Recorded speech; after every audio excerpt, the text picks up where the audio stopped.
Get ready for another microdose. And hey, if this information is jiving with you, then check out the full episode. The link is in the show notes. Enjoy the ride. Hey, imposter syndrome is feeling that you're not good enough. Got it. Yeah, we went through a whole lot of different examples. But that's the conversation. That's what we're here to talk about. Yeah, fuck yeah. But let's talk about overcoming it. Let's talk about that. We pulled up that one cycle earlier from the dataincubator.com, and they have a list of 6 things to do to overcome the imposter syndrome. Now, these are not the only 6. They're not in any particular order. And Will and I will throw in some things along the way that we feel have also helped us or continue to help us. It's not like they've helped us and we're suddenly over imposter syndrome. It's a continual fight. I mean, literally in this episode, we're battling it right now as we're talking, right? Because we feel that, hey, what we did is not good enough. We didn't prepare well enough, blah, blah, blah. It's it's a negative story that we're telling ourselves, right? Yeah, just a story. So yeah, it is just that. It's just a story. So step 1, focus on the facts. Imposter syndrome makes you believe you aren't qualified for your position. However, these emotions are frequently founded on fear rather than the facts. And separating your feelings from the facts is the most effective strategy to combat imposter syndrome. Now, what does that look like, right? So, I've got training to support my getting promoted to this position. I've got, my degree. I've got, X, Y, and Z. If you can look at those facts and say, why did I get promoted? And not let the imposter syndrome, the negative story come in. Why did I get promoted? It's not based on luck. I got promoted because I put in the effort. I have the training. I've demonstrated great past performance, kind of a track record of positive performance. That's why I got promoted. That's the facts. If you focus on those facts, you can kind of overcome that belief that you're not good enough or that you only got there because of luck. That's one of the steps. Step number 1. Yeah.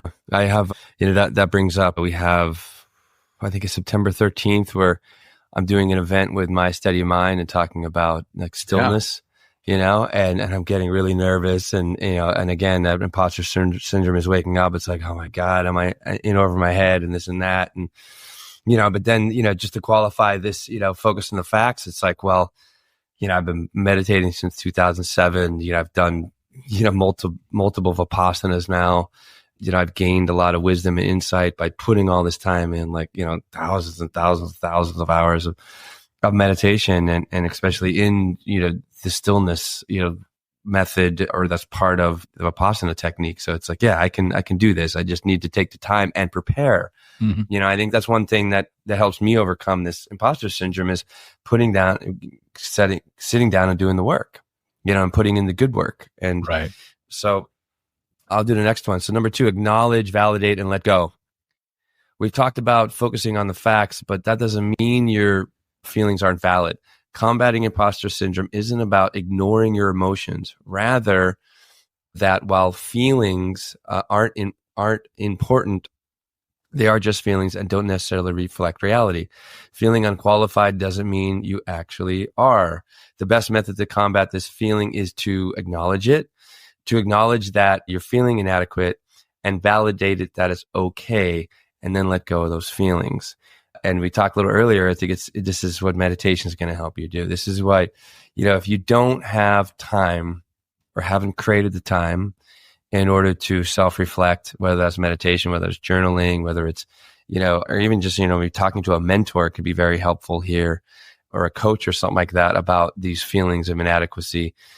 Then you're going to it's going to be tough to, number 1, identify imposter syndrome, and number 2, to do anything about it because you haven't, objectified. You haven't taken the moment of like, oh, wait. Because some people still think, John, that they are their thoughts, all their thoughts. They are all their feelings. And if, and you're just going to be in that constant, incredibly destructive and roller coaster of life. Like, oh my God. I mean, it already is a roller coaster, but it's like, but I try to just, instead of, sometimes when I teach, it's like, instead of, are you the river, of life that's always flowing, right? Or are you building a canoe, right? And being the best paddler that you can, and that's all you can do. You don't know what life, or you don't know what the next, careen of the river is going to cause, or what if you're going to be in a class 1 or or a 4 rapid or a 5 or something like that. But what you can do is continue to prepare. And, the more that you take time to take on mindfulness practices, it's going to help you to create a stronger and more resilient boat, canoe, kayak, whatever, paddleboard, whatever kind of, sailboat, and also help you to navigate those waters more effectively. So because, the thoughts and the emotions are always going to be there, but it's about what you do with them or what you don't do with them that really makes the difference of how you're going to show up. Right. So that sounded pretty good, John. I think I knew what the fuck I was talking about. All right, there you go. Make sure you go back and jot that down, man. It's good stuff. That could be a part of a book. Yeah, I know, right? Yep.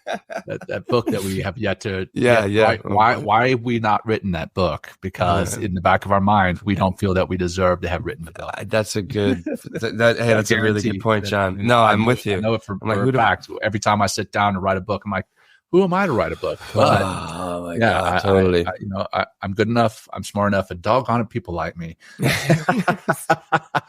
So you sound a little crazy, John. When I know the third time you repeated Stuart Smalley. For those who don't know what I'm looking at or talking about, look it up. You're gonna really appreciate it. Anyway, okay. So step number 3 is reframing your thoughts. There's a lot of power in thoughts. Our perspective on the world and ourselves can shape our reality both positively and negatively.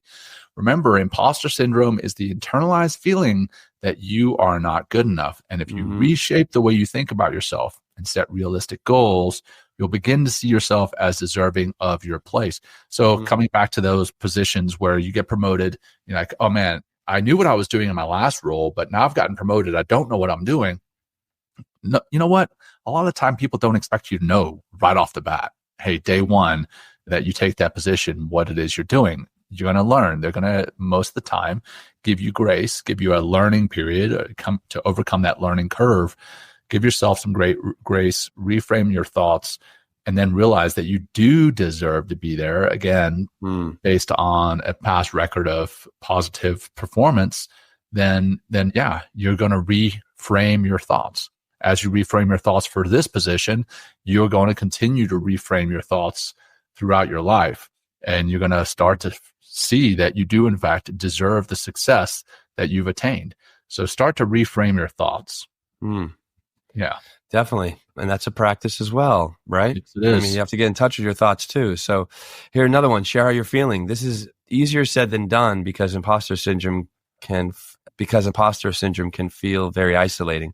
Reach out and talk to someone you trust and share your concerns. This can be a friend or a colleague. You may be surprised to see how many people relate to how you feel. Exactly. I'm sure a lot of people are like shaking their head as we continually roll through this episode. Yeah. We also recommend looking for a mentor. Find those in your field that you look up to, and that have an honest conversation with them about how they've improved their technical skills and soft skills and what challenges they have. You'll likely find that even those with lots of experience have been in those shoes and can provide you with the resources you need to improve. So again, connecting to other people, right? And they mentioned at the very top of this one, share your feelings. It could be, the feelings can keep you or make you feel isolated. I definitely live with that. But then I reach out. I mean, I'm so glad that we have the show. I have you, I have Teresa, I have Lindsay. She's part therapist, part executive assistant for me, right? Lindsay, she's shaking her head and be like, yep, that's me. but and it's like, but also I think, John, it's like when you'll gain confidence from sharing, and you know who you can share with. I mean, I'm not going to share with some person who has a very pejorative view of themselves and a negative outlook on the world. Like I want to, play up, talk to people that you aspire to become more like, or want to do more of their work, or just really admire them for how they continually show up in the world. So look for those people and talk to them. So that's right. Yeah. Be vulnerable with them. And as you are vulnerable, you'll probably start to see that a lot of other people are experiencing the same thing. And there's power in numbers, right? Yeah. Power in numbers is knowing that you have the same feelings as some of the other folks that are out there experiencing similar stuff. And that vulnerability, thanks John, for joining us on this journey. Small doses lead to big changes. If you're vibing with this snippet, then take a listen to the full episode by clicking the link in the show notes. If you would like to plug in deeper to what we're doing, head to mentalkingmindfulness.com or text MTM to 33777. Until next time, peace.